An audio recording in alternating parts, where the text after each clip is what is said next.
Ako ang inyong Lolo Pael. At ako naman si Kabanong. At ito ang aming kwento.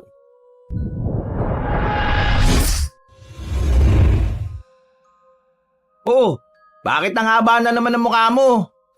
Dahil mo pa naubusan ng almusal Mangot na mangot ba naman? Ay nako, same old problem. My goodness! Give me strength to listen to her rants. Wow naman! Talaga ba, Von? Sila tita na naman ba yan? Ano na naman bang ginawa mo na nasilip nila? Obviously, sila lang naman talaga yung mga panira ng araw ko eh. Eh ano ngang nakita nila bukod sa grades mo? Ewan. Una, yung course ko. Nag-medical school ako kahit na hindi ko naman talaga trip. At gusto ko lang talagang mag-architecture. Nung nakita na lang hindi maayos ang grades ko, nagalit. Halos isumbat yung pinag-aral sa akin mula daycare center. Kung hindi ba naman isa't kalahating engot eh. At eto pa, they are all talking about the certain albularyo na lolo raw natin. Ewan, they're all crazy. Hayaan mo na. Anong magagawa mo? Mataas pa sa Mount Everest ang pride ng magulang mo. Ay, teka. Albularyo? Parang nabanggit din actually ng parents ko yan Sabi nila magaling raw talagang manggagamot yun. At natalo yung isang lahi ng aswang. O diba? Anong tingin nila sa atin? 5 years old kid na maniniwala sa mga ganong kwento? At I bet, sinabi mo yan kila tita kaya nagalit sa'yo. Hayaan mo na lang, matandanda na rin kasi. Yeah, right. Ano pa ba magagawa bukod sa hayaan? Ay teka, saan punta mo? Bakit ka nag-iimpake? Dahil gusto ni Jai na maglabas ng sama ng loob sa pinsan, ay naroon siya sa kondo nito. Habang nagkukwento siya ng ganap, ay abala ito sa paglalagay ng mga damit sa isang asul na traveling bag na ipinagtaka niya. Ha? Eto? Nag-aya si Aura na makipiesta sa kanila Ano ba naman? Bala kung dito muna magstay Paano yan? Hindi ka uuwi? Ayaw ko muna sila makita. Rinding-rindi na yung tenga ko sa kanila What if sumama na lang kaya ako? Gagi, nakakaya. Ako lang naman yung inimbitahan tapos magsasama pa ako. Mag-isa lang naman ako Hindi naman siguro kalabisan kung sasama ako. Paano ka sasama? Sige nga. Wala kang dalang damit o pamalit man lang? Bakit ba? Makikipesta lang naman tayo, hindi ba? Hoy, bakasyon na rin yun, no? 2 weeks ako dun sa lugar. Sabi ni Aura maganda raw yung probinsya nila. Baka makahanap siya ng inspiration para sa exhibit. 2 weeks? Anong gagawin ko ditong mag-isa kung iiwan mo ako? Malulunod lang ako sa depression dito. Di bumalik ka ng snorkel para hindi ka malunod. O kaya, sige na nga, sumama ka na rin. Wow kanina bawal, ngayon pwede na. Naisip ko lang, maganda rin sigurong may taga-saloko ng leftovers. Alam mo naman ako, hindi pwedeng masayang ang lumpia. So basically alila. And yeah, right. Tama rin reasonings mo lumpia is life. Exactly, at libre ka pa. Hindi mo na kailangan bumili ng foods kasi for sure, sagot na lahat ni Aura yun. Palamunin, gago ka talaga. Oh, come on. Pinsan kita. Di ba family is love? Family din yung nanay ko, no? Pero tingnan mo yung sermons na inabot ko. Even kay Papa. Kainis. Uy, hurt ka pa rin, girl? Naiiyak na ba? Wait, kukuha ko ng background music. Von, I swear, pag hindi ka tumigil, Okay, fine. Pero, seryoso, gusto mo ba talaga sumama? Oo nga no, ayoko muna sa bahay. Ayoko muna makita yung mukha nila. Problema lang +1 ka. Baka sabihin nila may jowa ako. Gago. O edi sige, jowa na lang muna kita for 2 weeks. Ha? Langya, Von. Mantiri ka nga. Nakita kitang kinain yung kulangat mo nung bata tayo tapos jowa kita. Bukod sa incest, nakakarumi talaga. Hindi lang yun na-witness ko rin kung paano ka umiyak sa school kasi ayaw mo magpaiwan pag first day of class. Tapos umihi ka pa sa shorts. Charot lang, to naman Pero seryoso, mag-impake ka na. Bukas aalis tayo. Ha? Bukas agad? Sasamahan mo pa nga ako mag-shopping ng mga damit ko eh. Shopping? FYI, Miss Jai baryo yung pupuntahan natin, hindi pasyalan o tourist attraction Nakalimutan mo na ba? Wala akong damit na dala. Bala ko magstay rito sa unit mo at gamitin na lang yung supplies at damit mo. Kaya hindi ako nag-pack ng mga damit. Malay ko bang magiging Dora and Diego tayo ngayon? Fine! Sige, tapusin ko lang to. Samahan kita. Napaka-arte. Hoy, may binabagayan din kasi ang pagiging maarte. Aray! Ang lakas naman maghampas, parang kargador. Compliment ba yan? Insulto yun, tanga. Imagine, ang ganda-ganda mo tapos ganun ka humampas. Autopass. Kawawa magiging boyfriend mo, Kaz. Ang tanong, kung gusto ko ba mag-boyfriend? Saka, bago mo ko punahin linisin mo muna yung place mo na parang dump site na yata sa kalat. Ay, excuse me. Organized chaos yan. Photographer ako, no? Hindi parte ng tagalinis o housekeeper. Wow! Nakakaya naman sa mga teacher na mag-isa sa buhay tapos nagagawa pang maglinis ang bahay pag uwi galing trabaho. Eh ikaw freelancer ka lang naman, Von. Wow naman, grabe Parang hindi mo pinsan ng nire-real talk mo Eh sorry, hindi ako sinungaling eh. At saka, truth hurts my dear cousin. Ako na, bahala ka sa buhay mo. Mamaya sumama-sama ka. Tapos pagdating natin sa baryo magreklamo ka na magreklamo. Nakakaya doon sa pupuntaan natin. Hindi naman siguro. Unless may lamok, may ipis, o walang kuryente. Langya. Lahat yun nandun. Congrats. Ha? Walang kuryente? Oo. Siyempre may kuryente pero madalas brown out. Understandable naman dahil malayo sa sibilisasyon yun, no? Ano ba naman yan? Bakit ba ako nagpumilit sa mama? Kasi nga ayaw mong makita sila tita kasi nag-away kayo. O ayan, you are trapped. Okay, fine. Pero swear, Von, pag may nakita akong palaka sa banyo, uuwi na kagad ako. Di, ako na lang ang palaka. Ribbit, kiss me, Princess Jai, ribbit. Yak, Von, mandiri ka nga. Okay. Basta bukas 6 a.m. sharp, dapat ready ka na. Si Aura, maaga dumating yun, mahirap malate. Sino ulit nga yung Aura? Friend kong nagyaya. Siya yung taga-baryo at saka sa kanya tayo sasakay kaya libre na yung transpo. Lalaki ba yan o babae? Ay, hap-hap. Von may kutob ako. Baka hindi lang fiesta ang drama ng trip na ito. Oo nga. Bakit? May iba ka ba bang nakikita ron? Future mo ba? Gasyong, walang ganon. Ikaw baka ipagkalat mo pa kila mama yung panunokso mo. Paani pa naman yun. Ay nako, hindi pa rin ba nagbabago si tita? Paniwalain pa rin ba? Tinanong mo pa, lalo na kung usapang ganyan. Nako, baka hindi na ako tigilan nun. Malamang. Ikaw kayo magkaroon ng anak na nasa tamang edad na naman sana, pero ayaw pang mag-asawa. Ay bala ka nga dyan. Diyan ka na matulog sa kama. Maglalatag na lang ako ng kutsyon dito sa baba. Kasi alam kong maarte ka Yan ang gusto ko sa iyo eh. Alam mo kung sino ang amo. Gagi, matulog ka na nga. Madilim pa ang paligid ng magising si Jai. Naalala niyang maaga silang susunduin ng kaibigan ni Von, kaya naman minabuti niyang mag-ayos na. 4:00 pa lang din naman ng umaga kaya nagtimpla muna siya ng kape bago gumawa ng peanut butter sandwich. Pagkatapos kumain ng almusal ay naligo na rin siya dahil alam niyang matagal lang kailangan niyang gugulin sa banyo para matapos maligo. Siniguro niyang presentable siyang haharap sa biyahe.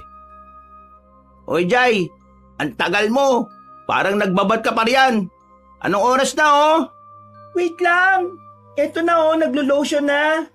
Bilisan mo nga riyan. Kung hindi, iwan kita. As if naman nakaligo ka na. Ay, kaya naman pala. Nagkulay ka na naman ang muka. Alam naman na umalis ako na hindi nakaayos, no? I need to look presentable. I need to look presentable. Nye. Kainis, napaka-arte mo. Oh, at ano yung suot mo? Farmer girl era mo ba? Nasa jeans to, tanga. And hello, it's called OOTD.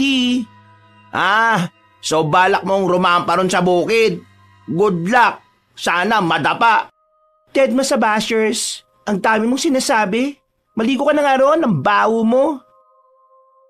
Nang tuluyang makalabas si Jai sa CR, ay ang pinsan naman niya ang pumasok. Si Jai naman ay inisa-isa ang laman ng maliit na bag niya. Baka kasi may nakalimutan. Mahirap na. Wala pa yatang 10 minuto ay nadinig na niya ang pagbukas ng pintuan. Yak! Yung totoo, anong ginawa mo? Naligo, malamang. Talaga ba? Bakit parang hindi basa ang buhok mo? Nakakaya naman kasi sa kakupadan mo Parating na yung sundo natin. Bakit kasi di ka kumatok kagad? Di sana ako ang nag-adjust. Wow! Kaya naman sa'yo.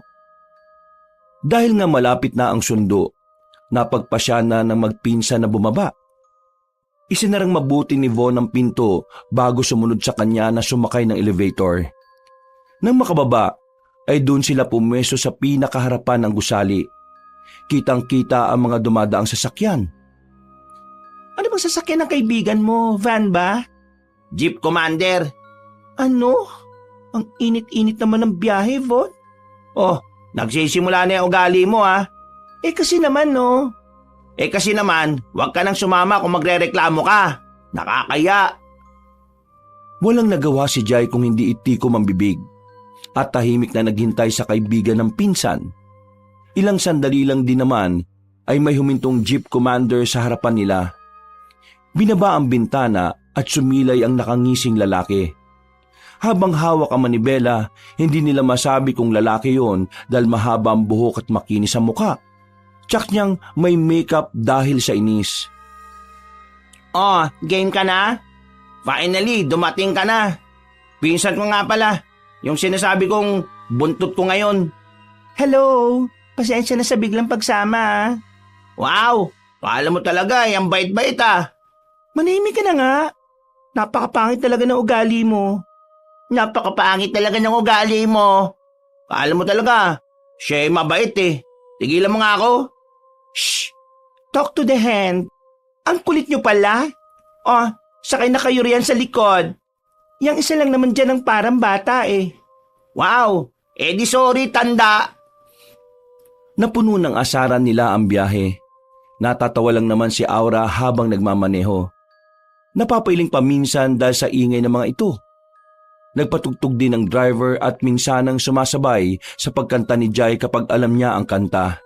Malayo bang province nyo? Oh, saks lang. Mga 6 hours ang biyahe. Wow!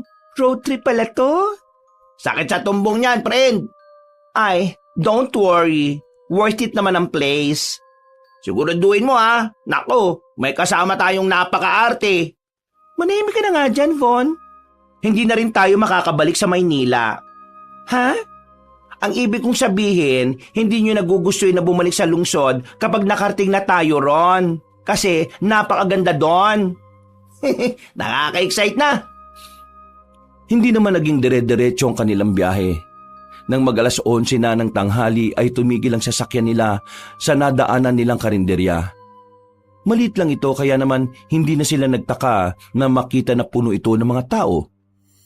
Pagkatapos nilang kumain ay hindi na sila nagtagal doon. Sinimulan muli nila ang napakahabang biyahe hanggang sa makita na nila ang nagtataasang taniman ng palay at mais. Wala na mga gusali sa lugar at tanging mga palayan na lang at maisan. Malapit na tayo? Nasa probinsya na tayo. Kaso 1 oras pa bago marating ang baryo namin. Nako, tagal naman. Huwag kayong mag-alala. Safe doon at mabait ang mga tao. Hindi nga lang sila sanay na binibisita ng mga turista pero kapag nakapalagayan nyo naman ang loob solve na kayo. Dahil nga mahigit 1 oras pa naman ang bubunuin nila sa loob ng sasakyan, napagpasya ni Jai na ipikit na lang muna ang mga mata. Ngunit hindi siya dinapuan ng antok. Habang nakapikit, ay dinig niya pa rin ang pag-uusap ng magkaibigan. Ang tagal mo na rin sa Maynila. Buti, alam mo pa at kabisadong daan pa uwi sa inyo. Baliw. Siyempre kahit papaano, umuwi ako at nagbabakasyon. Ay, kainggit naman.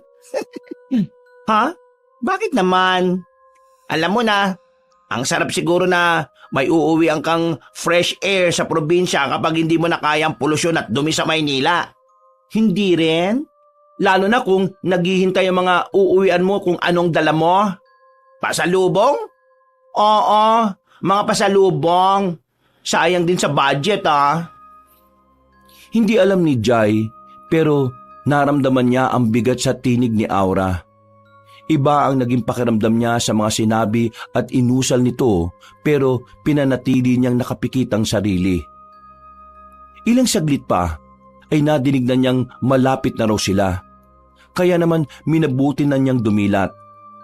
Iningganyo niya ang sarili sa purong berdeng kapaligiran dahil sa mga damo at puno. Kasunod ng kaparangan ay ang malawak na palayan sa magkabilang panig ng kalsada. Nang makababa, ay pinilit niyang hindi mailang sa klase ng tingin na ibinibigay sa kanila ng mga taga roon. Ginala niya ang paningin at sa bawat taong nakikita ay nakatingin din ang mga ito sa kanya. Ano ba naman to? It giving chills Sira. Ganyan lang talaga sila. Bira lang kasing may taga Maynila na pumunta rito Kaya ganon. Ganun ba? Akala ko ngayon lang sila nakakita ng pogi. Pogi? Saan banda? Ay nako Aura, nakita mo ba? Ay nako, puro talaga kayo kalokohan. Alam niyo bang ngayon lang ako hindi nabugot sa mahabang biyahe dahil sa inyo? May silbi rin naman pala kadaldalan mo, Von. Hindi ka naman talaga babagutin kasi kasama mo ako. Ay nako, Gagi. Aminin mo na kasi, crush mo ako. Yak, ano ba naman yan, Von? Manahimik ka nga. Nakakasira ng lugar yung mga tourist mo na yan Tsaka, ano ka, high school? Crush? Palibasa kasi, walang nagkakrush sa'yo. Masyado ka raw masungit. Gagi, masyado kasi akong maganda kaya ang akala nila, taken ako. Oy, sige na nga po. Paniwalain mo na lang yung sarili mo. Natigil lang sila sa pag-aasara na may lumapit kay Aura. Nginitian lang ng magpinsan ng lalaki at tahimik lang naman itong tumango bilang sagot. Nagpaalam ang kaibigan na kailangan niyang kausapin ang pinuno ng kanilang baryo kaya naman naghintay ang magpinsan. Habang sinusuyod ng tingin ang buong lugar. Hoy, ano na naman yon? Hindi mo ba nararamdaman yung mga tingin nila? Gaga, di mga sabi ni Aura hindi lang talaga sila sanay. Ngitian mo na lang para maklose mo. Gagi, pakiramdam ko talaga, lilitsunin ako sa paraan ng pagtingin nila sa akin Oo, taba mo naman kasi. Masarap ang laman at taba ng lechon. Loko, seryoso ko. Nakakatakot yung mga mata nila, Jai. Sa sobrang addict mo sa horror films, ganyan ang takbo ng utak mo. Pero kasi, akala ko ba ang sabi mo wag mag-inarte at nakakahiya? Ikaw ang nag-iinarte ngayon, Kaz. Kasi naman, Hindi totoo yung mga yan. Inatake ka lang ng main character syndrome mo. Kaya pakiramdam mo, lahat sila nakatingin sa'yo. Pero, Hindi na natapos ni Von ang sasabihin nang bigla na lang din lumapit sa kanila si Aura. Kasunod nito ang lalaking kausap at sumundo dito kanina. Maliwala sa muka, matikas ang katawan ngunit hindi rin may tatangging may edad na. Eto nga pala si Boss Toyo. Nakasanayan ng boss ang tawag pero kapitan talaga ng baryo na to. Sila mga kaibigan ko galing Maynila. Ikaw talaga bata ka Hindi pa rin nagbabago. Hello po. Magandang tanghali po. Ay naku boss, mukhang nahihiya sa inyo mga bisita Huwag na kayong mahiya sa akin. Malaya kayo makakapag-ikot-ikot sa aming lugar. Mababait ang mga tao rito. Mukha lang talagang hindi dahil hindi sila sanay sa bisita. Sinabi ko na sa kanila na sa una lang nahihiya ang mga kabaryo natin. Pero hindi sila naniniwala Hayaan nyo na. Pasakasaan ba't makakapalagayan nyo ng loob ang mga taga rito? Bakasyon ba pinunta nyo rito? Niyaya po kami ni Auri. Malapit na raw ang pista. Makikipista lang po para sa libreng pagkain. Tama-tama dating nyo. May agawang big bukas sa plaza. Magpasama kayo kay Aura kung gusto nyong mapanood. Hindi ba sa Biyernes pang fiesta? Isang linggong pagdaraos ang ginagawa ng baryo sa fiesta. Pasasalamat na rin sa ganda ng ani. O siya, ako'y mauna na ha. Kailangan ko pang ihanda ang papremyo sa agawang biik. Sige po, salamat po. Pinanood ni Jai, Von at Aura ang pag-alis ng kapitan. Nang tuluyang nawala sa kanilang mga paningin ay saka bumaling si Aura sa kanila. Hindi ito nakatingin at parang nahihiya. Uy, kasi... May problema ba? Hindi ko kayo mapapatuloy sa bahay eh. Ha? Saan kami matutulog kung ganun? Pasensya na. Hindi ko kasi alam na inibitan ni nanay ang mga kamag-anak namin sa Bicol. Naroon sila sa bahay ngayon. Saan nga kami matutulog ngayong gabi? Oh my God! Jai, may malita kwarto si Boss Toyo. Pwede kayo ron. Hindi ba nakakaya? Huwag kayong mag-alala. Pinaalam ko na sa kanya nung nag-uusap kami kanina. Bakit hindi niya nabanggit kung ganon? Gusto niyang ako mismo magsabi sa inyo. Ayaw akong pangunahan. Wali ka na. Parang gusto ko nang umigat magpahingi. Ang haba ng biyahe. Wala nang nagawa si Jai kung hindi ang sumunod nang magsimula ng humakbang ang kanyang pinsan. Ramdam niya pa rin ang irita para roon kay Aura pero hindi na lang din niya yung dinibdib. Nakarating sila sa maliit na bungalow style na bahay. Hindi yun kwarto kagaya ng sinabi ni Aura. May sarili yung CR na nasa labas ng bahay. May sala pagpasok at maliit na kusina. Laking pasalamat ni Jai nang makitang dalawa ang kwarto ng nasabing silid.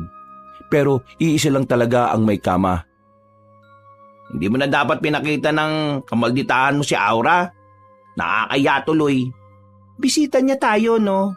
Hindi ba dapat pinagandaan man lang niya kung saan tayo patutulugin? Naintindihan naman kita, kaya lang hassle na nga para sa kanya. Dumagdag pa na alam niyang masama loob mo. Sorry. Hindi ako kasi plastic na tao, no? Jai, nasa ibang lugar tayo. Itigil mo na yung ganyang ugali mo. Baka lalo lang tayong mapasama pag nagkataon eh. Bakit parang ang tunog eh? Kapag galing sa'yo, ako pa ang may kasalanan. Sino bang natutuwa kung malalaman mo na inimbitahan ka sa isang lugar at aasa ka ng matutulugan tapos wala naman? Ako lang ang inimbita eh. Kung tutusin dapat nasa Manila ka ngayon. Inaharap ang galit ng mga magulang mo. Doon unti-unting nakaramdam ng hiya si Jai. Nakalimutan niyang hindi nga pala siya inisyal na inimbitahan. Nagpumilit lang siyang sumama gawa ng ayaw niyang pakiharapan ang kanyang mga magulang. Oo nga, no? Ako pa tong may kanang magreklamo. Hindi ko sinasabing mali na magalit ka at mairita. Gets ko naman eh. Pero sana naalala mong hindi lahat ng bagay iikot sa convenience natin. Ganito na kasi ako, Von eh. Alam mo naman na hindi ko kayang kontrolin ng lalabas sa bibig ko. Lalo na kung mainit ang ulo. Oo, alam ko naman yon. Pero sana marunong kang pumreno. Hindi lahat katulad ko na kaya kang tiisin kahit magalit ka. Napatingin si Jai kay Von. At sa unang pagkakataon mula nang bumaba sila ng jeep, tila lumuwag ang bigat sa dibdib niya. Pero kasabay nun, sumiksik ang kirot ng hiya. Sorry. Dapat lang. Kung hindi, iiwan talaga kita rito sa baryo. Langya. Baka nga mas okay pa eh. Malay mo, biglang may mag-adapt sa akin dito.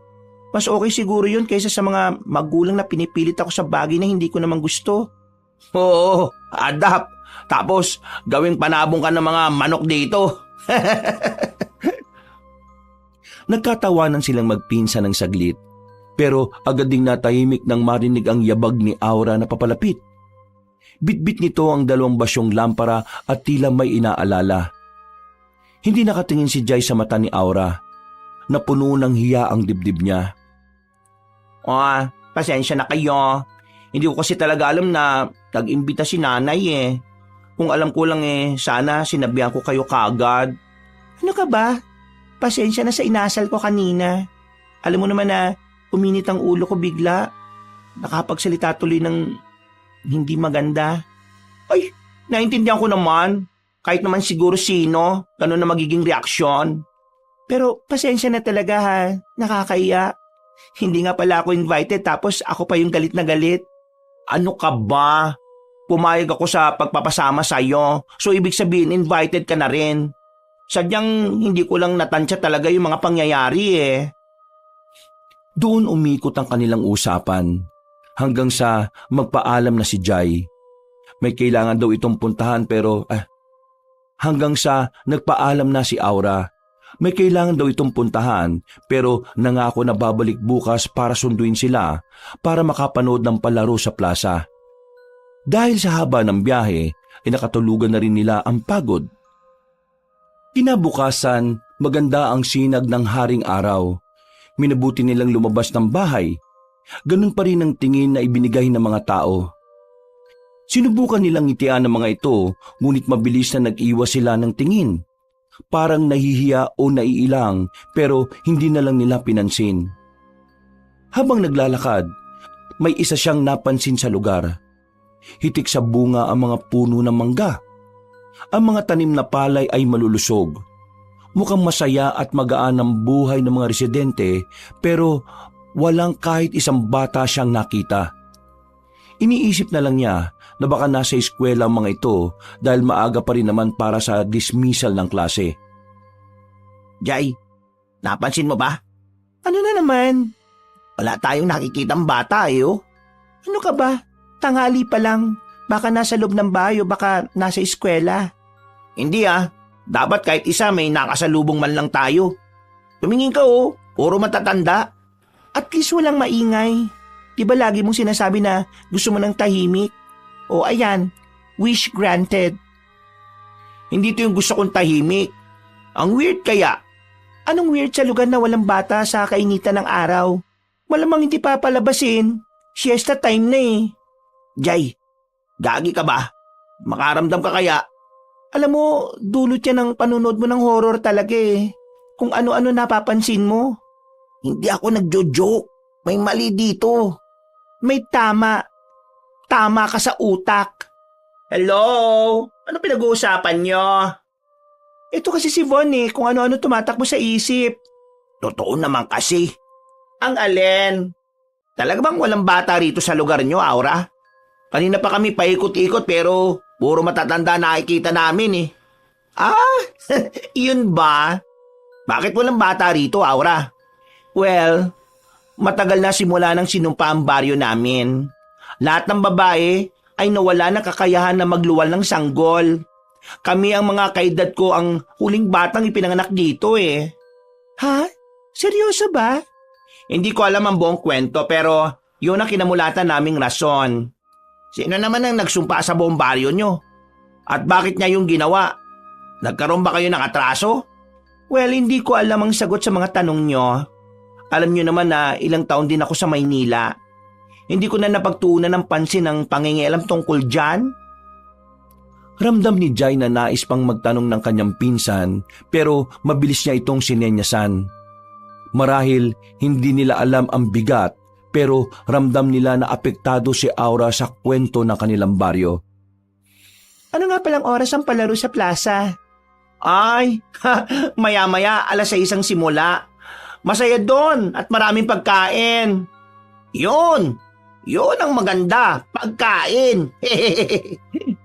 Tsaka naman magaling eh. Tapak-at-takaw mo. Food is life, Kaz. Alam nyo, para talaga kayong aso at pusa, mga hindi magkasundo. Eto, kasama ko na to mula bata pa ako. Nakakapanawa na rin minsan eh. Akala mo naman talaga gustong-gusto kitang kasama. The feeling is mutual, Kaz. Oy, Halika na nga kayo. Baka makapiko na pa kayo dyan. Saan ba tayo pupunta? Free tour sa baryo. Bago ko kayo dalhin sa plaza. Nagsimula na silang maglakad. Nauuna si Aura dahil ito naman talaga ang may alam ng daanan. Tahimik lang na sumusunod sila Jai habang unti-unting nangiingganyo sa ganda ng paligid.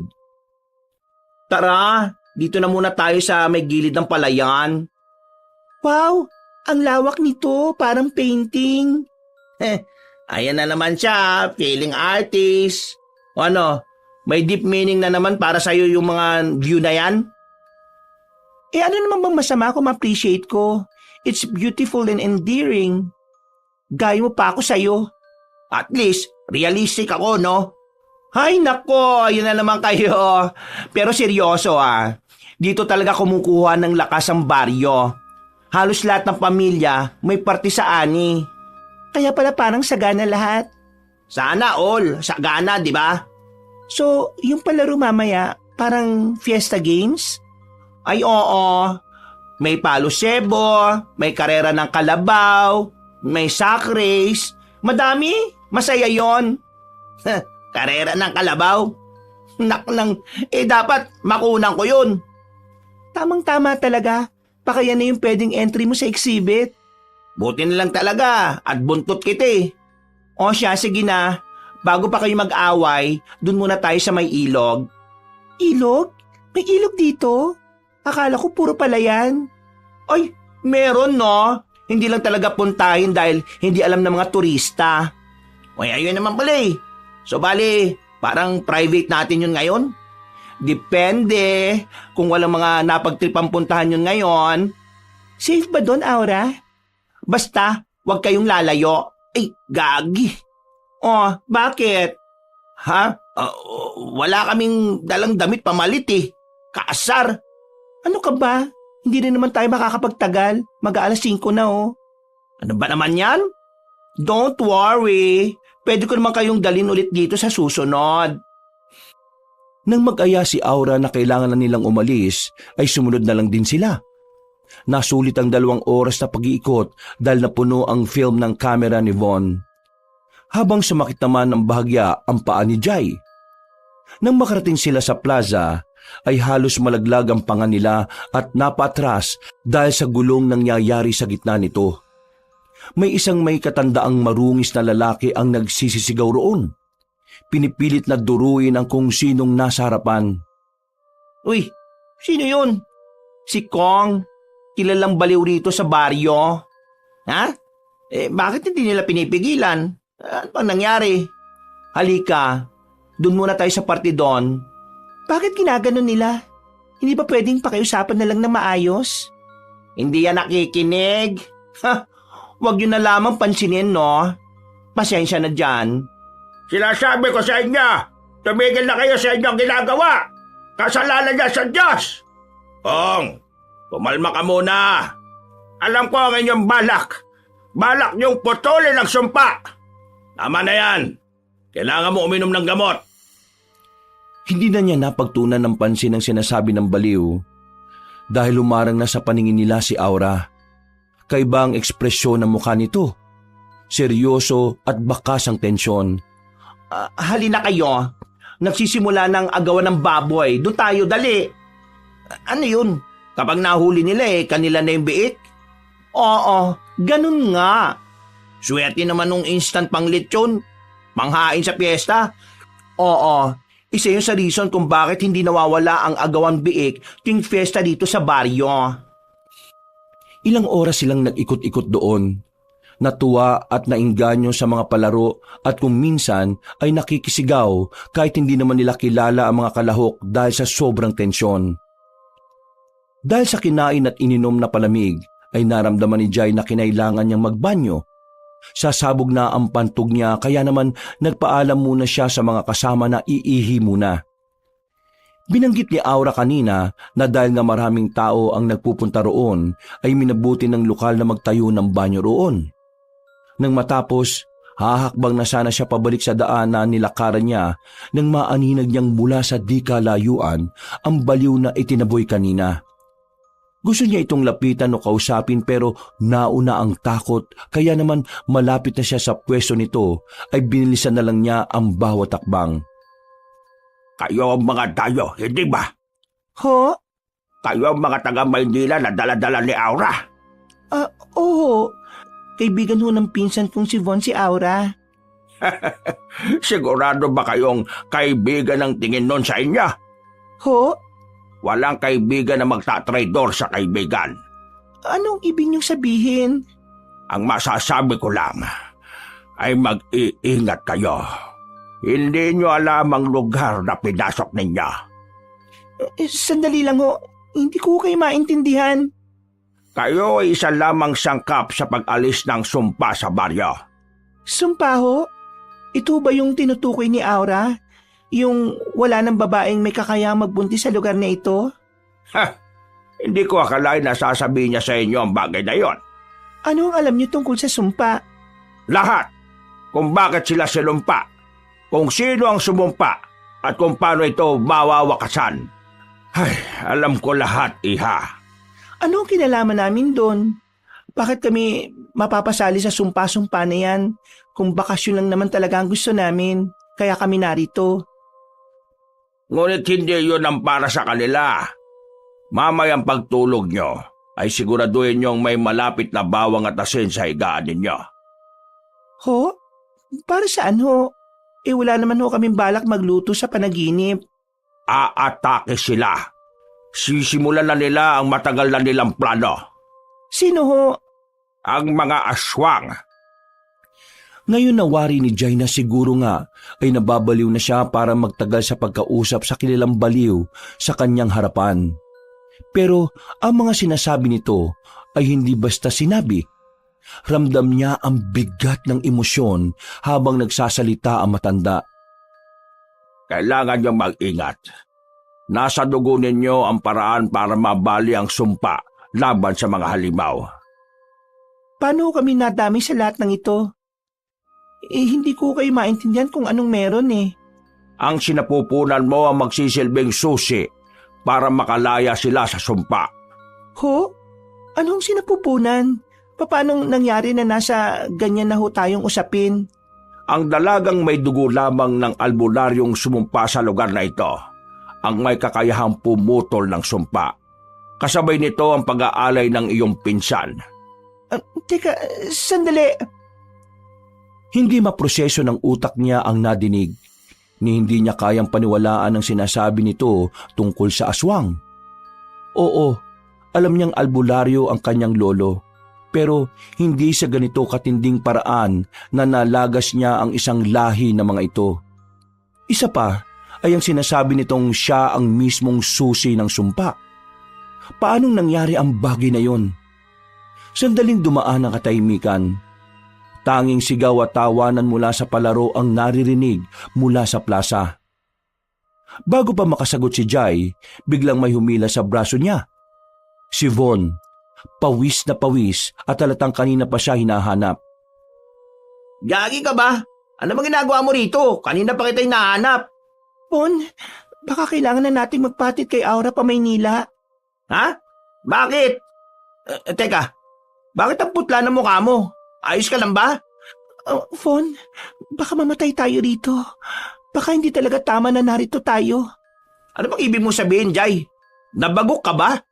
Hindi, nakausap ko si Kong. Sabi niya, ako raw ang susi para makalaya sa sumpa. Tapos iaalay ka raw. At naniwala ka sa baliw na yon. Alam mo, nagsasaya tayo dito, Jai. Ang ganda-ganda ng mga palaro. Tapos sisirain mo lang kasi naniniwala ka sa baliw? Pero paano kung totoo? Von, ayaw ko pang mamatay. Jai, walang ganon. Pwede ba kumalma ka? Pero hindi mo ko naintindihan eh. Seryoso siya kanina. Parang walang sakit. Parang hindi baliw. Alam mo kung ganyan ka ng ganyan, sana talaga hindi ka na sumama eh. Kung ayaw mong bumalik, pues ako na lang ang magpapatid kay Aura. Jai, hindi lang convenience mo dapat ang iniisip mo ah. Alam mong abala na ngayon ng mga taga-baryo sa fiesta nila, tapos ngayon ka magdadrama ng ganyan. Sa hindi nga ako komportable, anong gagawin ko? Yun ang naabutan ni Aura nang makita na niya sa wakas ang magpinsan na nawala kani-kanina. Lumapit ito sa kanila kung kaya naman ay naagaw nito ang atensyon nilang Jai at Von. Si Von ay alanganin ng ngiti na ibinigay sa bagong dating. Oh, bakit parang nakakita kayo ng multo? Ano pinag-uusapan nyo? Ha? Wala. Ito kasing pinsan ko, sinumpong na naman eh. Ay, ganun ba? Hinanap ko kayo kasi baka naligaw na kayo. Delikado pa naman gumala-gala mga dayo kapag gabi. Bakit? Dahil sa aswang? Jai, ano ba? Ah, narinig mo na pala. Oo, totoo yon. Napapalibutan ang baryo namin ng ganung mga nilalang. Pero kahit ganon, sinusubukan namin na mabuhay ng normal. Ah, ay, pasensya nga pala kung nawala kami ha. Eto kasing si Jay bigla-bigla na rin nawawala. Sino nga pala yung nanalo sa Palo Sebo? Ah, yung ba? Di si Mang Rene. Hindi na rin nakakagulat dahil siya naman talaga ang madalas manalo sa ganoong laro. Sayang, hindi ko napanood. Aura, Bakit? pwede mo ba akong ihatid sa Maynila? Ha? Bakit? Hindi ka ba nag-e-enjoy? Iniisip mo yung nalaman mo, no? Matagal lang tumayo ang baryong ito. At kahit kailan naman walang inatake ang mga aswang sa amin. Kaya, ligtas naman kayo rito. Pero, Nagsimula ng kumalat ang dilim sa langit. Hindi alam ni Jai pero mas nakadagdag yun sa bigat ng dibdib niya. Hindi na niya kayang tumagal sa lugar na may ganong paniniwala. Gusto niyang isatinig na hindi ang karatig baryo ang problema niya. Kung hindi, ang pinaniniwalaan ng baryo na siyang mag-aalis ng sumpa. Oh, halika na. Kailangan nyo na magpahinga, no? Bakit? May problema ba? wala naman. Mas ligtas din kasi na nasa bahay na kayo ng ganitong magdidilim na. Hindi natin alam ang takbo ng utak ng mga aswang. Baka bigla silang umatake. Hindi na nag-abala magsalita ni Jai dahil alam niyang hindi naman siya mapagbibigyan sa hiling niya, kaya minabuti na lang niyang magmanman at makiramdam sa mga ikinikilos ng kaibigan ni Von sa kanyang harapan. Bakas pa rin ang kaba at takot sa itsura nito nang makarating sila sa tinutuluyang bahay. Nagawa pa nitong sumilip sa bintana. Gusto niya sanang sumilip ngunit napangungunahan din siya ng takot. Aminin mo nga sa amin, bakit kami narito? Jai, ano ba? Bakit mo kami pinapunta rito? Bakit ka takot na takot ngayon? Bakit ang weird ng lugar ninyo? Ha? Jai, Sagutin mo ko, Aura. Ano bang meron dito sa lugar ninyo? Jai, ano ba? O sige, totoong isinumpa ang baryo namin. Pinaniniwalaan din ng lahat na baka hindi kasama ang mga dayo sa sumpa. Baka pwedeng magbuntis ang dayo. At ako ang dayo, ganun ba? Hindi. Si Von, bakit narito? Kasi siya ang alay? Ano bang alay ang sinasabi mo? Ano bang alay ang sinasabi mo? Naintindihan ko kung bakit ka nagagalit. Pero totoo yon. Matagal nang kumalat ang paniniwala na ang isang dayo lang ang makakaputol sa sumpa. Diyos ko naman, parang pelikula lang to ah. At ako ba talaga? Uy, tama na nga. Bakit mo sinasabi na ako ang alay? Ano bang kalokohan to? Kasi, yun ang sinabi ni Kong. Ikaw raw ang iaalay para tuluyang maputo ng sumpa. At naniwala ka kagad? Sa baliw? Hindi lang si Kong ang nagsasabi ng ganyan. Matagal nang usap-usapan yan dito na kung may darating na dayo, baka siya ang susi at kailangan ng alay sa bawat pagbasag ng sumpa. Munyemas naman.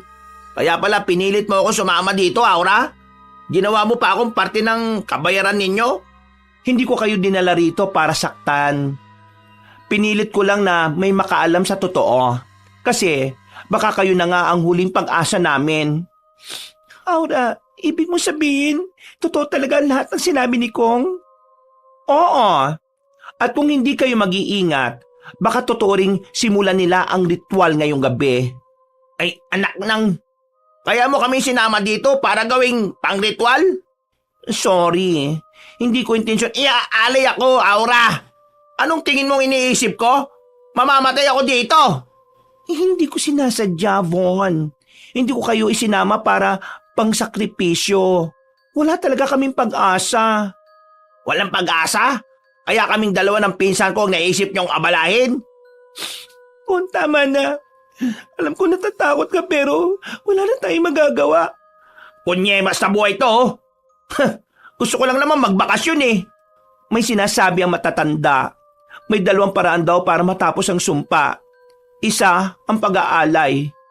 Ang isa pa ang paghahanap ng tunay na dugo mula sa angkan ng albularyo.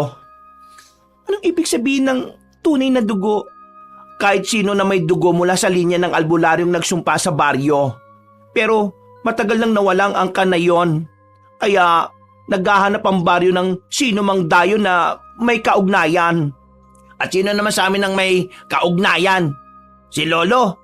Pareho tayong may dugo niya. Hindi kami pabayag. Hindi!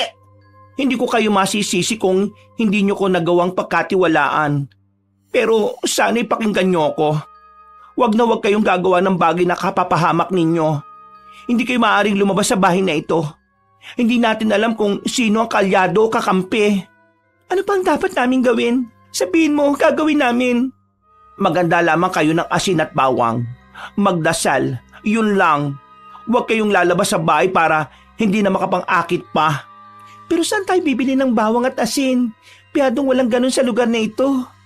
May tindahan pa sa plaza. Tao ang nagtitinda. Pero gabi na eh. Kung lalabas kayo kailangan nyo ng kasama. Hindi pwedeng iwan ko si Jai na mag-isa dito. Hindi naman namin alam ang bilihan ng sinasabi mo kaya ang mabuti pa 3 tayo na lang ang tumungo sa lugar na yon. Salamat pero sabi mo may ritual mamaya. Anong itsura niyan? Anong kailangan nilang gawin? Hindi ko dapat sabihin lahat pero kung sisimulan nila, lalabas sila sa gabi at magkakaroon ng pag-ikot sa plaza. Doon nila kayo aabangan. Kung gusto nila magkaroon ng pag-asa, maghanap sila ng ibang paraan, hindi kami. Kung yan ang desisyon nyo, susubukan kong makiusap sa kapitan at sa matatanda. Kung mapapapayag ko man sila, alam kong may ibang tututol. Paano kung sila ang nagwagi?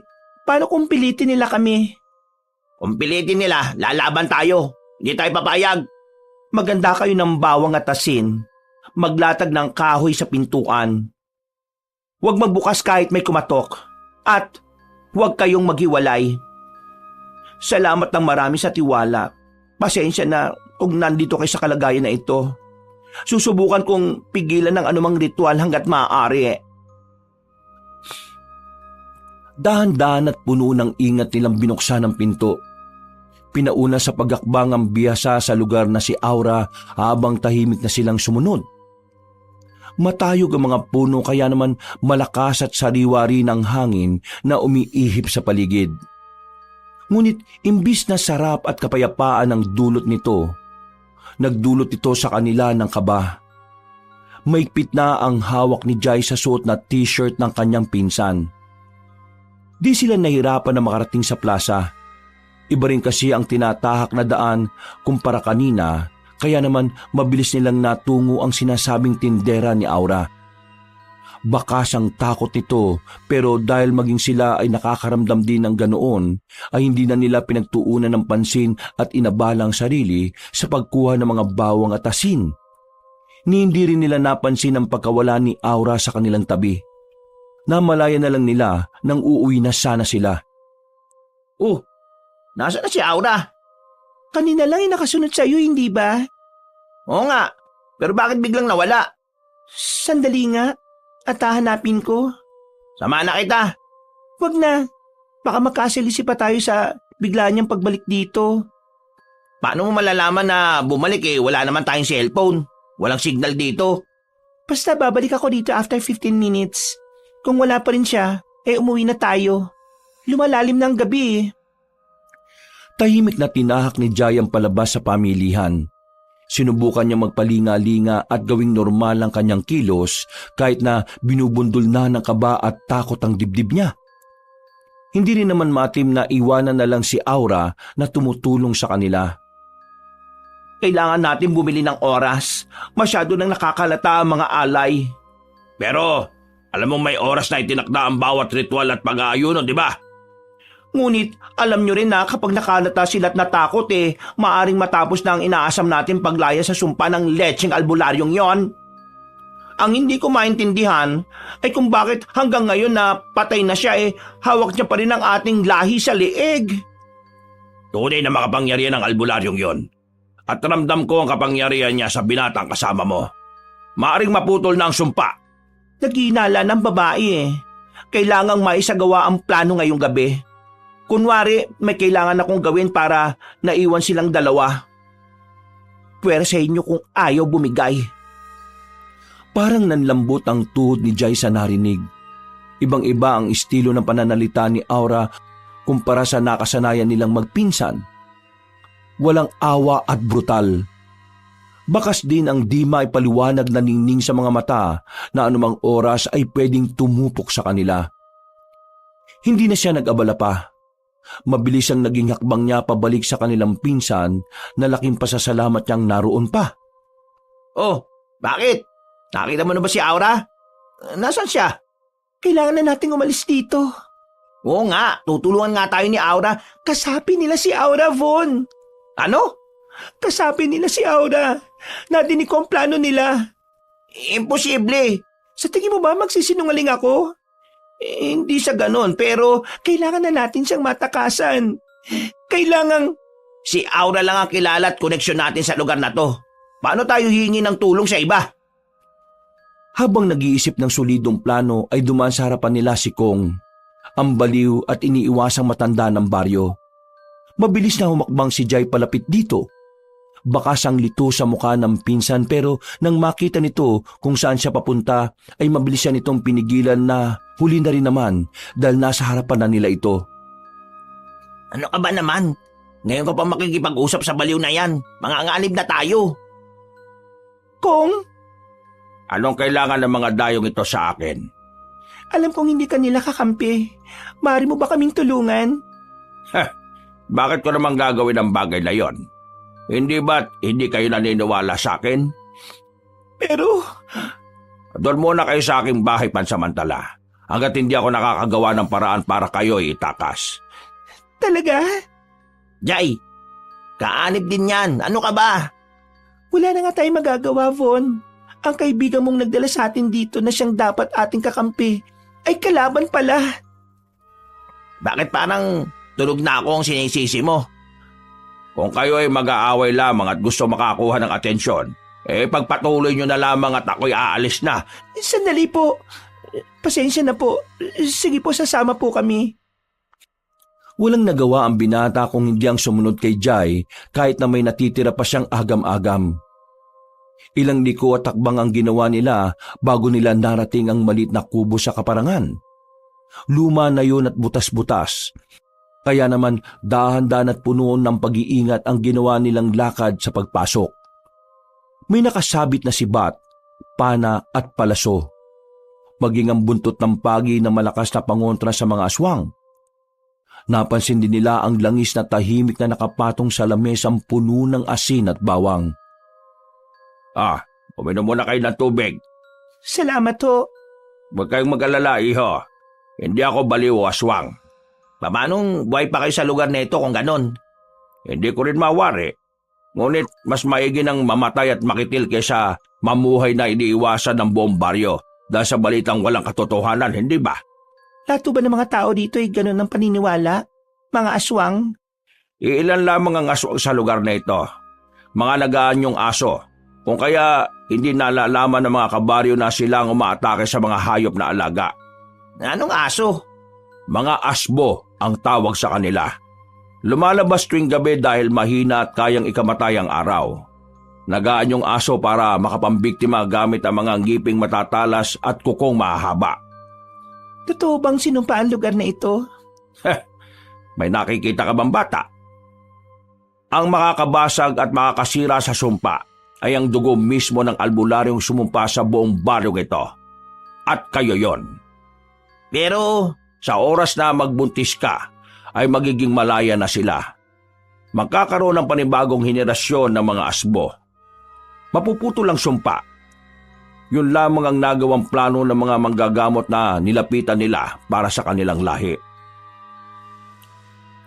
Magtatanong pa sana si Jai, ngunit natigil sila sa mga alulong at kaluskos sa labas ng bahay kubo kung nasaan sila. Ang langis na tahimik kanina ay unti-unting kumulo na umagaw ng kanilang atensyon. Nandiyan na sila. Magmadali kayo. Kumuha kayo ng armas. Hindi ako marunong . ihampas mo lang ang buntot pagi na yan sa aswang na makakaharap at aatake sa'yo. Ikaw naman, Jay, sabuhin mo ng asin yung kaba ng bintana. Siguraduhin mong malayo ka ha, at hindi maabot ng mga aswang. Bago pa man makagalaw sina Jay at Von, biglang kumislap ang paligid ng kubo. Hindi parang kidlat, kundi liwanag na galing sa maliit na alitaptap na sabay-sabay nagtilian sa hangin. At mula roon ay lumitaw ang isang nilalang. Maliit ang tindig. Kumikislap ang mga pakpak na parang manipis na dahon ng saging na basang-basa ng hamog. Halos mumulag sila sa puting liwanag na dala niya. Pero siya mismo ay nakangisi lang. Parang batang nakahuli ng kalokohan. Nang liunin nila ang matanda ay parang hindi ito nasisihan sa nilalang na nakita. Anong dahilan at naparito ka na naman, Mikmik? Grabe ka naman! Hindi ba pwedeng dalawin ang isang kaibigan? Ako'y may seryosong problemang hinaharap. Umalis ka na. Bukod sa pinaniniwalaan nilang baliw ka, ano pa ang mas mabigat na problema para sa iyo? Oh, hindi mo nabanggit na may bisita ka pala? Hindi pa nakakasagot ang matandang manggagamot nang biglang dumagundong ang alulong sa labas. Umuga ang dingding ng kubo, para bang may dumadambam mula sa labas. Ang bubong ay kumaluskos. May mga kuko na kumikiskis na parang bakal. Ang mga anino sa siwang ng bintana ay gumalaw. Mga asong mapupula at nanlilisik ang mga mata habang mababakas ang gutom at ang tanging pagkain ay nasa loob ng kubong kinaroroonan nila ngayon. Humigpit ang hawak ni Jai sa sariling braso. Pinilit niyang huwag manginig. Si Von naman ay napaatras. Halos madapa sa silyang kawayan. Sa labas, narinig nila ang mababang garalgal ng alulong ng aso. Sumunod ang tunog ng buto na nababali at isang hanging mabigat na amoy bangkay ang halimuyak. At bago pa man makapagsalita muli ang matanda, isang mahabang kuko ang pumasok sa siwang ng dingding. Mahaba, matulis, at may dugong nanikit. Dahan-dahan itong gumalaw, para bang dinadama ang loob ng kubo. Iandaan niyo mga sarili niyo. Malapit na sila makapasok. Oh my gosh! Hindi ko naman alam na may war akong pupuntahan. Kung hindi mo nais tumulong ay maaari ka nang umalis, Mikmik. Sige na, awakan niyo na mahigpitan yung mga sandata. Paano kung makuha ako? Alam mo, malapit na naming masira ang tahanan mo, Kong. Ilabas mo na sila kung ayaw mong madamay sa gulo. Mahigpit ang hawak ng mga nasa loob ng kubo sa kani-kanilang armas. Inaantay na lamang nila ang tuluyang pagkasira ng pinto bago umatake.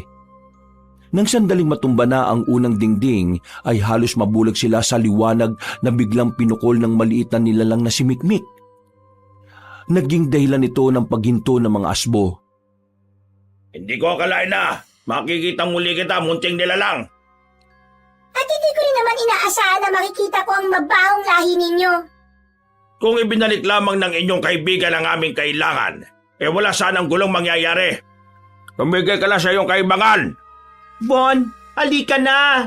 Binibilog lang nila ang utak nyo! Bukas na bukas ay ibabalik ko kayo sa inyo! Tumahimik ka, Aura. Ikaw nagdala sa amin dito. Hindi ko alam kung saan ka pa nakuha ng lakas ng loob para lokohin at paglaruan kami. Hindi ko alam kung naging totoo ka bang kaibigan sa pinsan ko eh. Biglang sumugod ang tatlong asbo. Isa sa kanan, isa sa kaliwa, isa sa harap. Muntik nang kumagat kay Von ng isa, pero nagawa ni Kong na undayan ng baston sa tiyan ng halimaw. Napaurong ito at umungol ng malakas. Bilis! Sumunod kayo sa akin! Huwag kayong iwalay! Diyos ko, mas marami sila sa akala ko. Hindi sa dami nakakampi ang basihan. Kung mananalo o matatalo, minsan nasa puso at tapag yan. Wala kayong takas! Ang dugo ninyo ay para sa alay. Ikaw, babae, ay magsisilang ng aking anak. Tagapagbana! Hindi kailanman nagwala ang kasamaan sa kadiliman. Kaya nga, nalapatan kayo ng sumpa, hindi ba? Kung hindi dahil sa kaibigan mo, ay may sariling buhay na sana ako. Pamilya! Kaya anong karapatan ninyong magkaroon ng ganoong buhay kung pinagkait niya yun sa amin? Sa akin! Alam mo ang dahilan kung bakit lubos na kasama ninyo ng mga panahon na yon. Tungkulin niyang protektahan ang baryo. Kalokohan! Ang inaantay ng mga asbong senyas ng pag-atake ay dumating. Mabilis at pulido ang naging paggalaw nila. Halos kidlat sa bilis ng dambahin si Von mula sa likod. Agad nitong nabitiwan ng buntot paging hawak dahil sa gulat. Ang mahabang mga kuko ng halimaw ay bumaon sa braso niya na naging dahilan ng pag-agos ng dugo. Bitiwan mo ako! Bitiwan niyo ako! Fawn! Pagyemas, Mikmik, subukan mo ulit! Magliwanag! Kagaya kanina! Agawin mo ang atensyon ng asbong nakahawak kayo kay Von! Pakawalan mo ang pinsan ko! Mga hayop kayo! Walang magagawang sigaw mo, Jai! Yung pinsan ko, Kong! Tulungan mo! Hawakan mo itong paan at palaso. Kailangan mo munang matutunan na proteksyonan ang iyong sarili. Mikmik! Ilaw! Kailangan natin na matinding liwanag upang tayo'y makakilos at mabulag sandali ang kalaban! Jai, bilisan mo! Kunin mo na ang paan at patamaan sila hanggang hindi na sila makakita. Hindi ko po alam. Paano ba ito ginagamit? Hawakan ng maigi. Dahan-dahan mong hilahin ang lubid at huwag kang magmadali. Ikalma mo sarili mo. Siguraduhin na nakikita ng maigi ang target bago mo pakawalan ng palaso. Jai, kumalma ka! Paano kung mali ang tamaan ko? Magtiwala ka sa sarili mo, Jai. Mas mabuting lumalaban ka kaysa mamatay ng hindi man lang nakikipaglaban. Nakikita ko malakas ka, Jai! Kailangan mo lang magtiwala sa sarili mo! Inilapit ni Jai ang pana sa kanyang dibdib habang unti-unting hinihila ang lubid nito. Halos pabulong ang paghinga niya. Inilalapat ang pana sa balikat niya. Tinutok sa pagkakabaling ng ulo ng asbo. Pumikit siya ng mariin at tuminga ng malalim, saka pinakawala ng palaso. Kasabay ng malakas na pag-ungol ay ang pagtama sa halimaw ng palasong kanyang pinakawalan. Jai! Nagawa mo! Nakuha ko ba? Nakuha ko ba talaga? Hindi pa tapos ang laban kaya huwag makampante. Marami pa sila. Hindi naman pwedeng buhatin ako ni Jai at mag-impress in distress bigla. Gamitin mo yung biro mo at gawing tapang, Kaz. Hindi nila napagandaan ang pagsugod ng dalawang asbo sa gilid. Mabilis na dinampot ni Von ang nahuling kaninang buntot ng pagi. Hindi nito ininda ang sugat na gawa rin ng kanilang mga kalaban. Mabilis niyang inihampa sa asbo na nagdulot din ng malaking pinsala. Si Jai naman ay patuloy na nagpapakawala ng palaso sa mga asbong papasugod sa kanilang posisyon. Habang ang liwanag na dulot ng lambana ay hindi pa rin kumukupas kung kaya nahihirapan pa rin ang mga halimaw na makita sila. Nakakaramdam na sila ng pagkapanalo. Unti-unting nauubos sa mga asbo sa kanilang harapan. May mga natatamaan ng palaso. Ang iba ay nasusunog sa liwanag na mula sa lambana habang ang ilan ay tinatamaan ng buntot ng paging hawak ng kanyang pinsan. Pinanood nila kung papaanong mukhang grupo lang ng asong tumatakas ang kalaban. Hindi pa rin siya nagbabago. Tumatakas pa rin kapag alam nilang agrabyado. Hindi ka ba nasanay? Hindi ba gano'n ang ginagawa niya sa huling pagsugod niya kay Goryo? Si Lolo? Oo. Isa sa mahusay na albularyong mandirigmang nakilala ko. Grabe din ang tapang mo. Hindi ko inaasahan na magagawa ko. Nasa tao na rin talaga na maging mas malakas kapag may pinoprotektahan tayo. Naalala ko rin si Goryo sa mga ganitong panahon. Paano kayo naging magkakaibigan? Huwag hayaan ang nakuha niyong sugat. Linisan agad para hindi makakuha ng impeksyon. Kailangan niyo maganda. Maaari silang bumalik ng mas malakas. Hindi mo pa rin makalimutan ang nakahihiyang bagay na yon, Kong. Magkababata na sila ng iyong lolo bago ako dumating. Talaga po? So ibig sabihin, dito talaga siya lumaki at tumanda? Manahimik ka nga, Mikmik. Gusto kwento. Ipagkakait mo ba? Ay naku, bahala ka nga. Ayaw niya ipakwento kung paano kami nagkakilalang tatlo. Kasi nahimatay siya ng mga oras na yon. Sobrang iyong kinukwento ha. Pero totoo na nahimatay ka nung nakita ako. Hindi na nakasagot ang matandang albularyo na umani ng mga halakak at tawa mula sa kanila. Hindi makapaniwala si Jai na katatapos lang nila sa isang madugo at agaw buhay na eksena at may gana pa silang pagtawanan ang kwento ng bawat isa. May malaki tayong problema. Oo nga. Saan tayo tutuloy ngayon? Sa bahay ni Goryo. May bahay dito si Lolo? Siyempre naman. Pwede tayong doon tumuloy pansamantala. Malinis din naman yon at naayusan. Hindi ko akalain na may bahay dito si Lolo. Astig! Pamana sa kanya yon. Hindi na rin naman pinag-interesan dahil alam niyang magulo rin ang lugar na ito. Ganun ang kanilang ginawa. Hindi naman din sila nagtagal sa paglalakad dahil kalapit lang ng bahay ni Kong ang sinasabing tirahan noon ng kanilang lolo Goryo. Kaiba yun sa bahay na kanilang tinuluyan. Maliit pero yari sa bato ang dingding at haligi. Dahil sa mahabang araw ay minabuti na lang din nilang magpahinga matapos niyang linisin ang sugat ng kanyang pinsan. Hindi pa rin ako makapaniwala. Alam mo yun, para tayong nasa fairy tale. Hindi ko maintindihan kung bakit nagawa tayong traidorin ni Aura. Ay, nako. Siguro, wala na rin siyang magagawa. Maaring naipit. Kung nadinig mo lang ang nadinig ko kanina, hindi ganyan ang iisipin mo. Sa nadinig ko parang siya pa ang nagplano ng lahat. Kinabukasan, maagang nagising ang grupo. Tahimik silang kumikilos. Nakikiramdam sa posibleng kalaban sa paligid. Alam nilang maaring nasundan sila kagabi at ang posibilidad na muling umatake ang mga kalaban. Minabuti nilang aksayahin ang oras sa pagpaplano ng maaaring hakbang. Bakit hindi na lang natin sila lusubin? Hindi ba mas maagang wala silang alam at nasa mahina pa silang kalagayan? Tao sila ngayon. Maaari tayong makasuhan kung gano'n ang gagawin. Murder! Lalo pat malaki ang koneksyon ni Toyo sa lugar na ito. Pero kung di natin sila mauunahan, baka tayo naman ang manganib. Tama si Kong Von, hindi tayo basta-basta lulusob. Pero Planuhin na lang natin ang gagawin.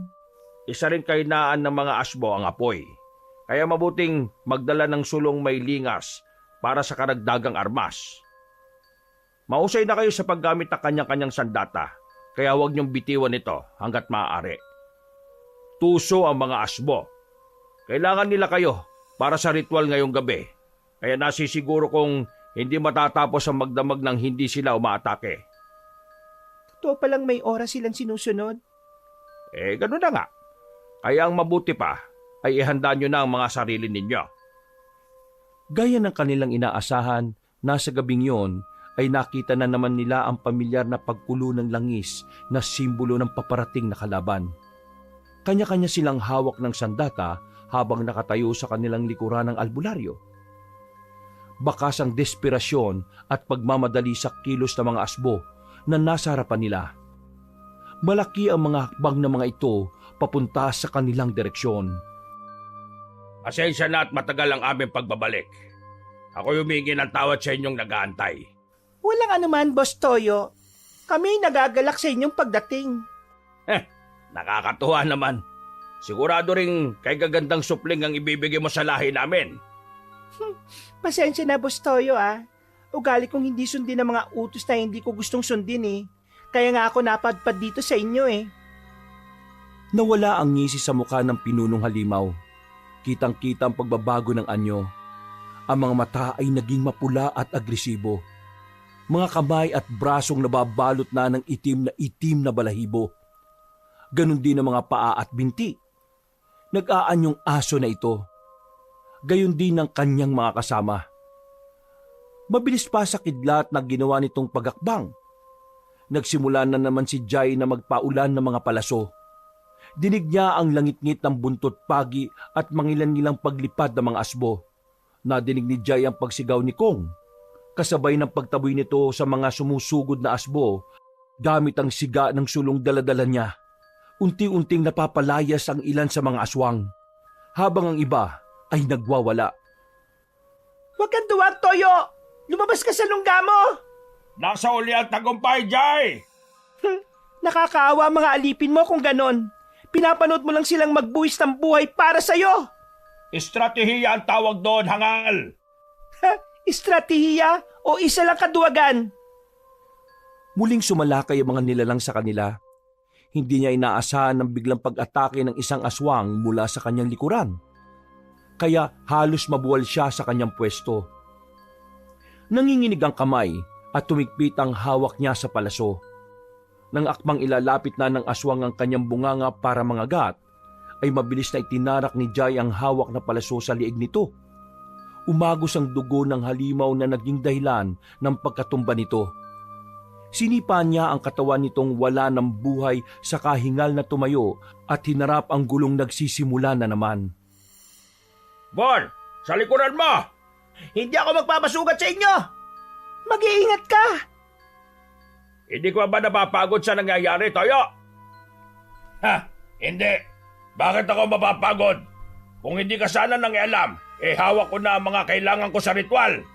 Dadaan muna kayo sa bangkay ko bago nyo sila makuha. Ha! Grabing kabayanihan para sa isang kaibigan. Hindi rin gugustuhin ni Goryo na makuha mo kanyang mga apo. Ang kaibigan mong iniwan ka sa laban, yun ba? Kaibigang ginustong lumagay sa tahimik. Magkaiba yun. Ang iyabang mo, Kong. Parang santo na magkakalong. Kung hindi ka nagtangkang pumigil, wala nang gulo. Hindi ako kumikilos dahil lang nagpapakabayani ako. Hindi lang ako payag na abusuhin nyo ang mga inosente at walang laban. Inosente? Gayong ang kanilang lolong tumapos at nagtuldok ng masagana naming henerasyon. Tinatawag mo silang puro at inosente? Dahil lubos ang pagpapahirap nyo sa tao. Hindi kami papayag na maging alay ninyo. Ha! Ipakita mo nga! Ipakita mo ang tabang mo! Isang asbo ang sumugod kay Von na naging dahilan ng muntik na nitong pagkatumba. Ngunit mabilis nitong nabalanse ang kanyang katawan at ginamit ang kamao para suntukin sa mukha ang halimaw. Si Jai ay muling tumutok ng kanyang palaso sa asbong palapit sa kanya na saktong tumama sa dibdib nito. Si Von ay hinarap ng iilan sa mga ito. May iilan na ginagamitan niya ng buntot pagi at ang iba naman ay hinahagisan niya ng asin. Nagharap ang dalawang matanda, si Bostoyo at si Kong. Ngunit hinarang ng albularyo ang napipintong pag-atake ng aswang sa binata. May biglang sumulpot sa bahagi ni Jai at tumalon. Laking pasasalamat niya nang mabilis niya itong nasaksak gamit ang hawak-hawak na palaso. Duguan ng mga kamay at pinahid na lang niya yon sa duguan na rin naman niyang kamiseta. Patagong sinindihan ng kanyang pinsan ang hawak-hawak na sulo at saka nilapit yon sa mga asbong nagtangkang lumapit. Agad na naging duwag at lumayo sa kanila, ngunit hinintay lang ang mga ito na kumagat sa bitag. Lumayo ang mga asbo sa apoy at hindi na malayan na nasaksak na ang kanilang katawan sa mga palaso na kanilang inihanda sa likuran ng mga ito. Mikmek, kailangan namin ng liwanag. Sa tingin nyo ba'y matatalo nyo kami dahil lang sa liwanag? Mon, kayo na! Ilapit mo ang sulo sa pinulong aswang! Oh, sige o! Si Jai ay nagsimulang sindihan ng mga palasong pinapatama niya sa bawat asbo. Habang ginagawa ay hindi niya maiwasan ang panginginig ng kanyang mga braso. Pagod at ngalay na. Habang gumagawa sila ng kani-kanyang pag-atake, nagpakawala si Bostoyo ng malakas na ungol. May tumama sa paa ni Kong. Isang kuko ang sumaksak. Napabagsak siya pero tumindig pa rin. Hindi pa ako tapos! Kayang-kaya na kitang patayin! Kasama nila! Hindi kami natatakot sa iyo, halimaw ka! Kong, okay ka lang? Hindi mo ako mapapabagsak, hangal! Kasabay ng pag-igkas ng isang palaso mula kay Kong ay bumaon yun sa dibdib ng halimaw. Itinulak ni Jai ang kanyang pinsan sabay suntok sa pinuno ng mga aswang. Halos matanggal ang ngipin nito sa lakas ng sapak. Pagkatapos ay Palihim na pinuslit ng dalaga ang palaso sa ilalim ng panga ng halimaw sa kayon tinarak. Tumulo ang dugo mula rito ngunit hindi naging sapat para mapabagsak ang malakas na halimaw. Nanlalata siya kasabay ng kanyang huling pag-atake. Pinanood ang nanginginig na mga braso. Ang ataking yon ng huling lakas niya ngunit hindi pa rin yun sapat para mapatumba ang halimaw. Biglang may lumabas pa na isa pang pangkat ng asbo mula sa damuhan. Mas marami, mas mabagsik. Si Von na halos matumba na rin sa dami ng dugong nawala. Si Jay naman ay halos bumagsak na kung hindi lamang sa pana na hawak-hawak niya na ginagawang tungkod. Jay, hindi ko na kaya. Ang dami nila. Kailangan natin muna magpahinga. Bumawi ng lakas. Hindi ko na kayang tumakbo eh. Sandali, tatawagin ko lang si Kong. Tumakas ka na. Takasan mo na sila. Dali.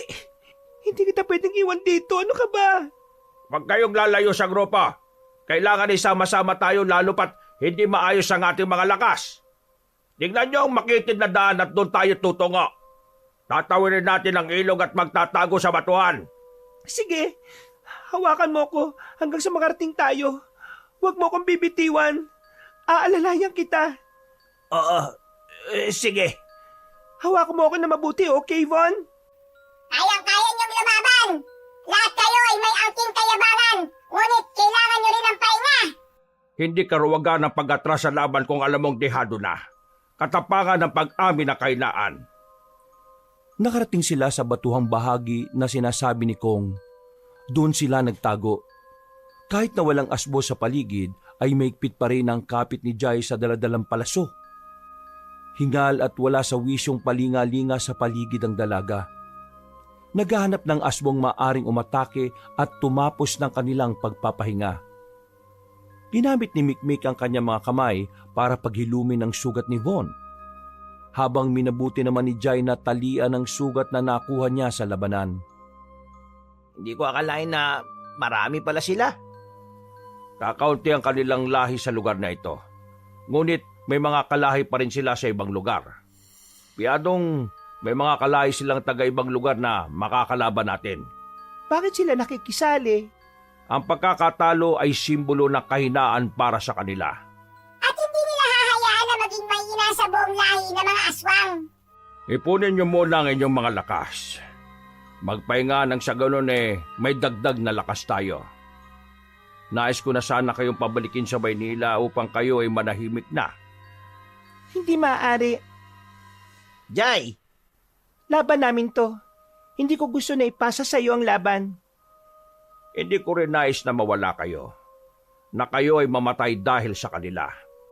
Imposible ang iyong tinuran, Kong. Lalo pat ngayon. Siguradong hindi lalagpas ang gabi na ito na hindi muli sila aatake. hindi ba ngayon ang sinasabi nilang ritual? Kailangan mo bumawi ng lakas. Magpahinga ka muna. Magaling na ang sugat ko. Ngunit hindi ang lakas.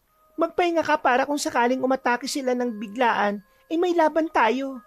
Sige na, wala na tayong magagawa kung hindi ang preparasyon. Pahinga ang kailangan ng inyong katawan ng sa gayon bumalik ang inyong mga lakas. Yun nga ang ginawa nila. Lubusan nilang pinahinga ang kanilang mga sarili. Nagawa pang isandal ni Jay ang kanyang likuran sa haligi ng malaking bato kung saan siya nakaupo. Tahimik na humiga si Von at ginamit na una ng hita ng pinsan. Ang albularyo ay tahimik lamang siyang pinapanood habang nakikiramdam sa paligid. Nariyan na sila, maganda kayo. Akala niyo ba talaga makakatakas kayo sa amin? Hindi, ngunit nais namin bumili ng oras. Sa pangingialam mo, ay maaaring ito na ang huling araw mo sa mundo. Mas nadaisin ko yon kaysa mamuhay ng takot at duwag sa inyo. Ngunit handa ba silang makipagpatayan kagaya mo? Angal, mas gugustuhin naming mamatay ng lumalaban kaysa tumakbo tumakas. Ako talaga inyong pinabibili ba? Mula sa kanilang pwesto ay may tumalon na asbo. Mabilis, maliksi. Nakapagpahinga man sila, ngunit nabigyan din ng oras ang mga halimaw na magpahinga, kaya naman ang mga lakas ay hindi nalalayo sa kanila. Hinampas ng sobrang lakas ni Von gamit ng buntot paging hawak ang aatake sanang halimaw sa kanya. Dahil nasa hangin ay hindi nito nagawang umilag kaya tamang-tama ang hampas ng pinsan sa asbo. Sa kabilang banda ay halos mapaiga si Jai sa bigat ng asbong biglang lumundag sa kanyang harapan. Ang mga mata ay nakatingin man ng diretso sa asbo ay sinubukan niyang kapkapin kung nasaan ang palasong nasa kanyang tabi. Nang mahawakan ay mabilis niya yung itinarak sa leeg ng halimaw na nagpaungol doon. Dahil sa nangyayari ay galit na sumugod ng pinuno. Malalaki ang hakbang at mabibigat. Dinamba nito ang matandang albularyo na naging dahilan kung bakit ngayon ay nasa ibabaw na siya nito. Bitiwan mo si Kong! Wag! Ang tapang nyo ay panandalian lamang! Bitiwan mo siya! Ngayon din! Bakit naman ako susunod sa maliit na lambanan na kagaya mo? Ha? Wag mo sasaktan si Kong! Bon, wag! Hindi siya basta kalaban. Mas malakas siya kaysa sa lahat ng nakita ninyo. Bitiwan mo ako! Makinig ka sa akin, Bon. Mapapahal lamang. Ngayon ay aasta ka na parang magkaibigan pa rin tayo? Na parang hindi mo ako tinraidor at dinala rito? Maniwala ka sa akin. Ginawa ko lang yun dahil demonyo ka! Alibaw! Hindi na nito natapos ang sasabihin ng tumama ang palaso na mula kay Jai. Pinanood ng dalawa ang pagbagsak ng katawan ng dating kaibigan. Sa kabilang banda, habang nasa taas pa rin ang matandang albularyo ay itinaas ni Boss Toyo ang isa niyang paa sa anyong aso. Sinenyasan ng mga asbo. Muling sumugod ang 5 natitira ng sabay-sabay. Malakas na hinagupit ni Von ang mga ito gamit ang hawak na buntot pagi. Habang pinili naman ni Jai na panain ang mga nagtatangkang lumapit. Umalis na kayo! Hayaan nyo na ako rito! Hindi maaari. Mikmik, anong maaari nating gawin? Wala akong kaalaman sa pagpapayo. Hindi ko alam kung ano ang maaaring gawin. Sabay tayong sumugod! Ha? Habang pinaglalaro niya si Kong, ay doon tayo tsetsempo. Paano? Hahagupitin ko siya ng buntot pagi matapos mong isaksak ang pana sa kanya. Paano ko makakalapit kung ganon? Maaari kong itago ang inyong presensya nang sa ganon ay di kanya maramdaman. Puno ng pag-iingat ang bawat takbang ni Jai sa pinuno habang si Mikmik ay lumipad ngunit hindi lumayo sa kanyang tabi. Nagliwanag ang mga kamay ng lambana at ilang sandali pa ay isang manipis na belo ang bumalot kay Jai. Nilapitan ni Jai ang posisyon ng pinuno. Ilang segundo pa silang nagkatinginan ni Kong ngunit hindi yun nagsalita. Habang lumalapit, kulang na lang ay hagupitin ang dibdib niya sa lakas ng kabog. Hindi siya nakikita ng pinuno ng mga aswang, kaya nakalapit siya nang hindi napapansin.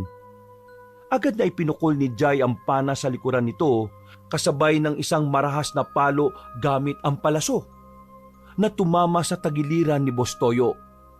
Umungol ang halimaw ngunit isang hampas pa ng buntot pagi ang natanggap nito. Nang mapaiga sa sakit, mabilis na tinarak ni Jai sa dibdib nito ang hawak na pana. Mga hayop kayo! Sinabi ko na sa'yo, wala patutunguhan ng nais mong ritual. Hindi ako papayag na matapos ang lahi namin dahil dito. May magagawa ka pa ba? Mamamatay ka na nga eh. Hayop! Hayop ka! Hindi nito natapos ang sasabihin ng sabuyan ni Mikmik ng asin ang katawan nito. Halos magnas ang balat na naging dahilan ng mabilisang pagbawi sa buhay ng pinuno. Nakatingin sila sa langit nang makitang nagsisimula na ang pagsikat ng araw. Napangiti at nakatinginan ng magpinsan sa nasaksihan. Sa wakas ay natapos na ang kalbaryo nilang bakasyon doon sa baryo dahil nag-atrasa na rin ang ibang mga aswang. Tapos na?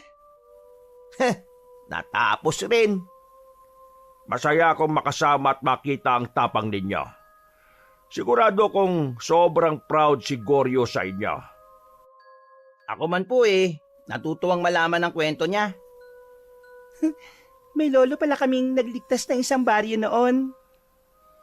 Makalipas ang 1 linggo, matapos nilang makabalik ay yun na naman ang senaryo ng magpinsan. Pumunta si Jai sa condo unit ni Von, ngunit hindi na busangot ang mukha nito. Maaliwalas at mukhang magandang balitang dala. Oh, napano ka? Bakit ang ganda yata ng ngiti mo? Panira ka talaga ng araw. What? Nagtatanong lang ako kung bakit ganyan ang ngiti mo eh. I aced my medical test, you know. Ha? Di nga. And guess what? My parentals, Oh, anong nakita na naman? they said sorry. I mean, we kinda talk. Tapos ayun, sinabi ko lahat ng hinanakit ko at nagsorry sila. Wow!